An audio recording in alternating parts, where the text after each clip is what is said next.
네, 오늘 소개해드릴 게스트분은요, 일본 전문가를 한분 모셨습니다. 일본 여행 가시는 분들 요즘 참 많을 거고, 특히 엔화가 요즘 많이 저렴해져서 일본 여행 가시기가 좋으실 텐데, 일본을 좀 더 잘 알고 가시면 또 풍부한 진한 여행 스토리가 만들어질 것 같습니다. 그래서 제가 오늘 일본인에 대한 깊은 분석을 하고 계시는 한민 교수님을 모셨습니다. 어서 오세요.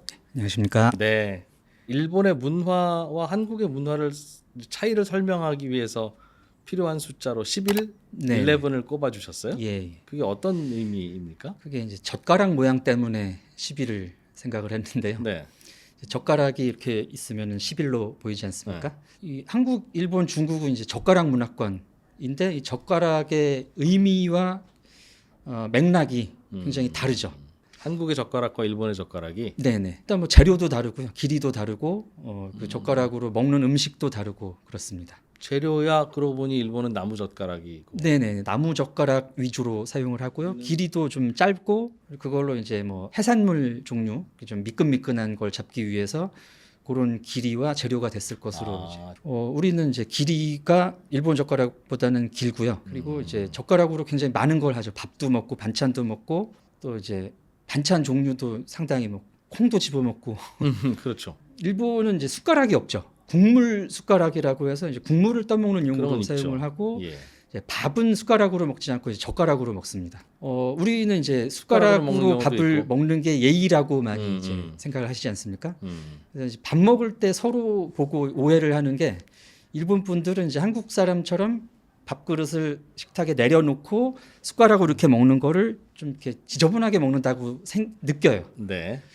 그리고 또 우리는 이제 밥그릇을 들고 들고 젓가락으로 먹으면. 이렇게 집어넣으면 좀 예의가 없다라고 생각을 하죠. 그리고 이제 젓가락으로 말씀을 이제 시작을 했지만 그 한국과 일본의 음식이 굉장히 그 이미지가 굉장히 다른데요. 네. 일본은 그 음식과 밥이 이렇게 딱 층이 지어진 경우가 많습니다. 그래서 뭐 스시라든가 그렇죠. 예.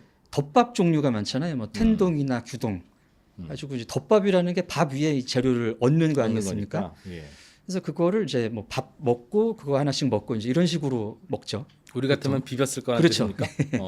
한국 음식은 이제 비빔밥 대표적인 음식이. 음. 그래서 음식 밥 위에 재료를 올린 다음에 그걸 이제 섞습니다. 우리는 말아 먹거나 그죠? 예. 국이나 탕 종류도 많고 또 이제 대표적인 게 쌈 다 올려가지고 다 한 덩어리로 그러네요. 만들어서. 예. 그래서 이제 그런 차원에서 뭔가 이 일본 사람들은 나누는 게 익숙하다라는 인상. 서로의 영역을 흩뜨리는 걸 별로 네네. 좋아하지 않는. 그게 불편한 거죠, 뭔가. 불편하고 이제 나누어져 있는 거를 보는 게 마음에 놓이고 편하고. 이제 일본 음식은 그래서 이제 시각적인 미가 있죠.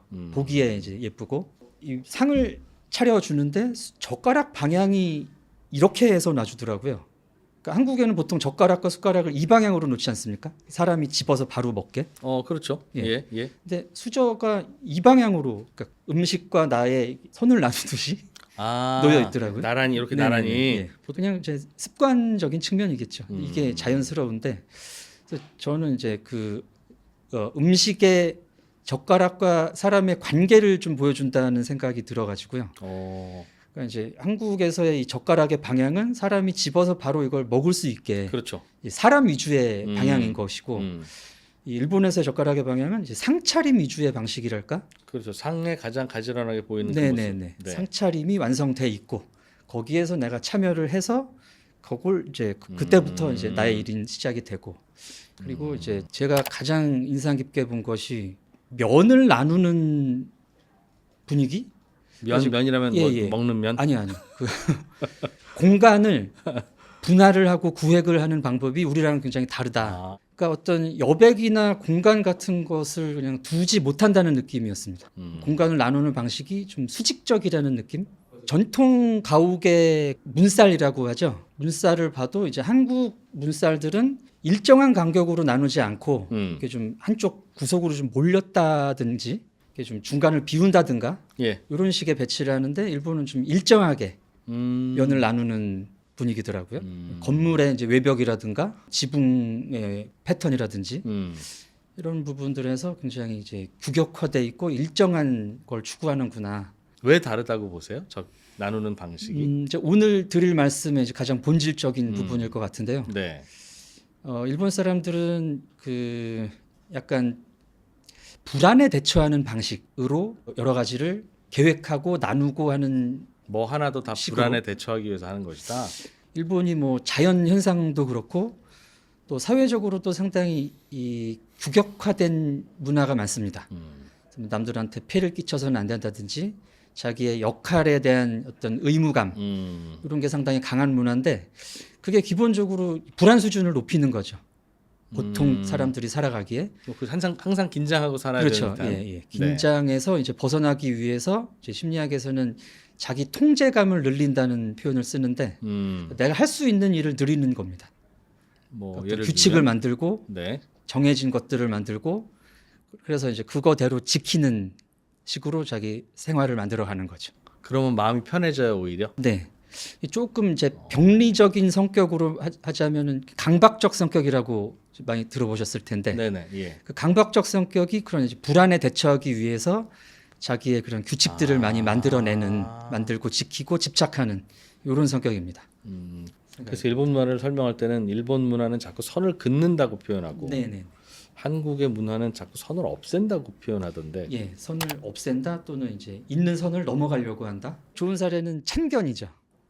네, 이제 사람들 사이에도 어떤 선이 있지 않습니까? 네네. 예. 그래서 뭐 예의라든가 음. 뭐 내가 뭐 지위라든가 뭐 내 나이라든가 여러 가지 역할에 따라서 해야 될 선이 있는데 참견이라는 게 대표적으로 그 선을 넘어가는 행위거든요. 그런 일이죠. 네. 한국 사람들은 그 잘하는 편이에요. 참견의 민족이라고 할 수 있습니다. 대표적인 예로 뭐 길거리에 뭐 트럭에서 뭐가 쏟아져 가지고 네네. 길이 막 엉망이 됐다 그러면은 그냥 옆에 있던 분들이 와가지고 치우시잖아요. 태초는 그렇죠. 예, 예. 우리는 그냥 못 근데, 지나가죠. 예, 그냥 못 지나간다는 게 이제 선을 넘는. 나서면 좀 실례라고 생각할 수도 있겠군요. 일본인들은 이제 신뢰라고까지 생각을 하고요. 이런 이제 서구 뭐 개인주의 문화권의 나라들은 저건 이제 내 일이 아니라는 거죠. 지저분한 걸 치우는 일은 청소부의 일이고 그 교통 정리하는 거는 경찰의 일이고 그래서 지나가던 사람은 그냥 지나가면 되는데 왜 우리는 그런 인식이 없을까요? 나와 남의 구분이 좀 없다. 너나들이라고 하잖아요. 이런 식의 마음의 습관 때문인 것 같아요. 사실 그러다 보니까 참견도 많이 하고 간섭도 많이 하고. 네, 네. 그래서 프로불편러라는 얘기도 굉장히 한국적인 표현이죠. 그게 이제 참견 잘하면서 이제 오지랖. 네. 일단은 내가 불편하니까. 언제부터 일본에 관심을 갖게 되셨어요? 예, 일단은 이제 학술적으로는 그 대학원에서 이제 경험한 비교 문화를 하는데 동양 문화를 이제 한중일 통틀어서 하는 걸 보고 이게 되게 이상하다. 그래서 따로 해봐야 되겠다. 네, 이제 그런 생각이 있었고요. 또 하나는 이제 제가 와이프가 일어일문 전공입니다. 네, 이제 이 사람이 그 일본어 공부를 하기 위해서 이제 일본 콘텐츠를 굉장히 많이 봤어요. 네, 그걸 이제 저랑 같이 봤죠. 네.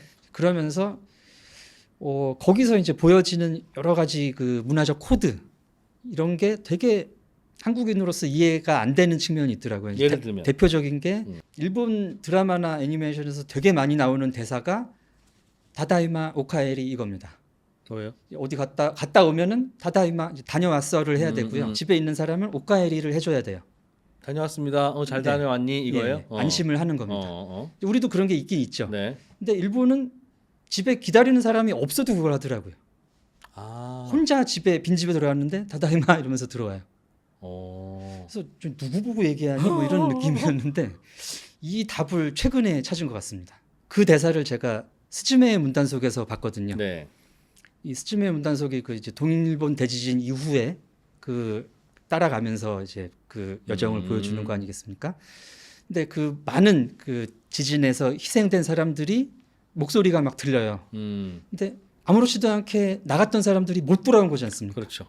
그게 이 사람들은 너무 이제 한이 되는 거죠. 하고 싶고 해야 되는 건데 언제 그렇게 될지 모르는 삶을 살아왔기 때문에 그런 어떤 욕구가 더 강해지고 그래서 내가 돌아오면은 누가 맞아주는 사람이 없어도 다다이마를 하는 게 아닌가라고 이제 나름대로 생각을 했습니다. 앞으로 나의 목표 내지는 내가 넘어서고 싶은 어떤 것 숫자로 표현해달라고 부탁을 드렸더니 3이라는 답을 주셨던데요. 예, 숫자 3이라는 의미가 이제 그 젓가락은 1과 1로 나눌 수가 있지 네. 않습니까? 예. 근데 이제 1과 1을 더하면은 2가 되잖아요. 근데 이제 저는 2가 아니라 3을 말씀드리고 싶은 것이 1과 1이 만났을 때 2라는 어떤 한정적인 답만 나올 수 있는 게 아니라 어떤 이제 서로에 대한 이해를 바탕으로 더 시너지 효과도 나올 수 있지 않을까. 네, 일본을 뭐 가깝고도 먼 나라라고 하는데 그럴수록 저 친구들은 저래서 그렇구나라고 하는 걸 서로 알게 되면 네. 공감은 못해도 이해는 서로 할 수 있겠죠. 예. 서로 앞으로도 이 두 나라의 문화 차이, 뭐 심리 차이를 잘 연구해 주셔서 서로를 이해하는 데 도움을 많이 주셨으면 좋겠습니다. 네, 감사합니다. 고맙습니다. 예, 감사합니다.